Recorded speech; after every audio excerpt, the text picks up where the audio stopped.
It happened on a stormy Tuesday evening in a small roadside bar off Highway 9, the kind of place where truckers came for whiskey and silence. The air smelled of beer, rain, and regret. And behind the counter, a young waitress named Lena tried to smile through another long night. But she wasn't smiling for tips. She was hiding something. Then he walked in, a tall, rough-looking biker with a scar down his cheek and a patch that read, Ravens MC. The room went quiet. His boots thudded against the wooden floor like distant thunder. He didn't speak when he sat down, just stared at Lena with eyes that held something more than danger, something like recognition. Before I tell you what happened next, tell me in the comments where you're re-watching from. I love knowing who's listening. Lena kept her hands steady as she poured his drink. She'd seen men like him before, loud, arrogant, sometimes cruel. But this one was different. He didn't leer, he didn't flirt. He just watched her, almost like he was searching for something on her face. "Do I know you?" he finally asked. Her heart stopped. The glass nearly slipped from her fingers. "No," she whispered. "You don't." But he didn't look convinced. And neither was the crowd. Murmurs rippled through the bar. Everyone could sense the tension between them, the storm brewing just beneath the surface. When Lena turned to leave, a group of younger bikers from another table started jeering. "Hey, sweetheart," one of them laughed. "Show us that tattoo you keep hiding." The laughter was sharp, ugly. Lena froze. Her hand trembled as she tried to walk away, but one of them reached out, and before anyone could stop him, he yanked the back of her shirt, ripping it open. The bar gasped. Time stopped, and that's when everyone saw it. A long, jagged scar running from her shoulder down her spine, barely healed, twisted, and red.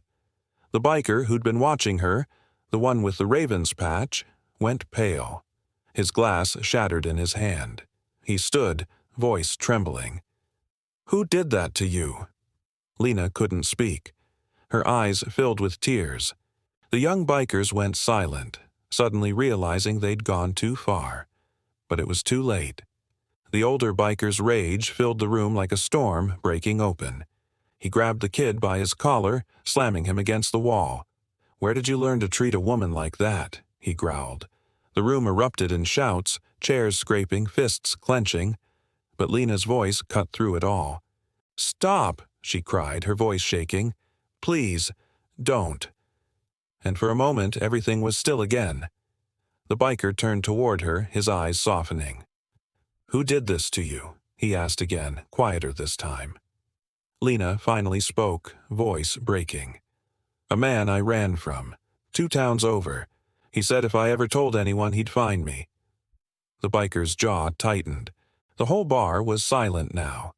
Even the jukebox had stopped mid-song, leaving only the sound of rain hitting the roof.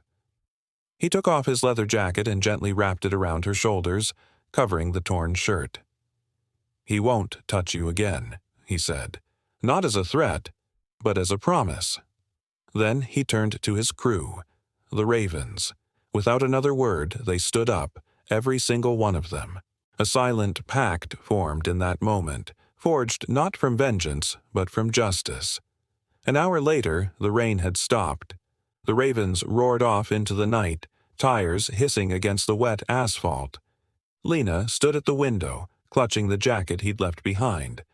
Black leather, worn, heavy, and strangely comforting. Days passed.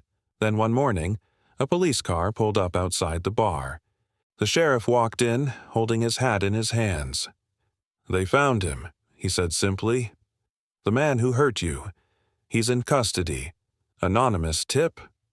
Lena's hands trembled as she looked down at the jacket still hanging on the back of a chair. Inside the pocket, she found something she hadn't noticed before. A folded photo. A little girl, maybe 10 years old, smiling with 2 missing front teeth. On the back, a note. "For my daughter. For every woman who thought she had to be afraid." She sank into a chair, tears falling freely now. The bar was empty, but it didn't feel lonely anymore. That evening, the same crowd returned. Word had spread. No one teased, no one whispered. They just nodded respectfully when she passed, as if they all understood that something sacred had happened there. Weeks later, Lena hung a small framed sign above the bar. It read, "Because kindness doesn't vanish. It waits, and it finds its way back."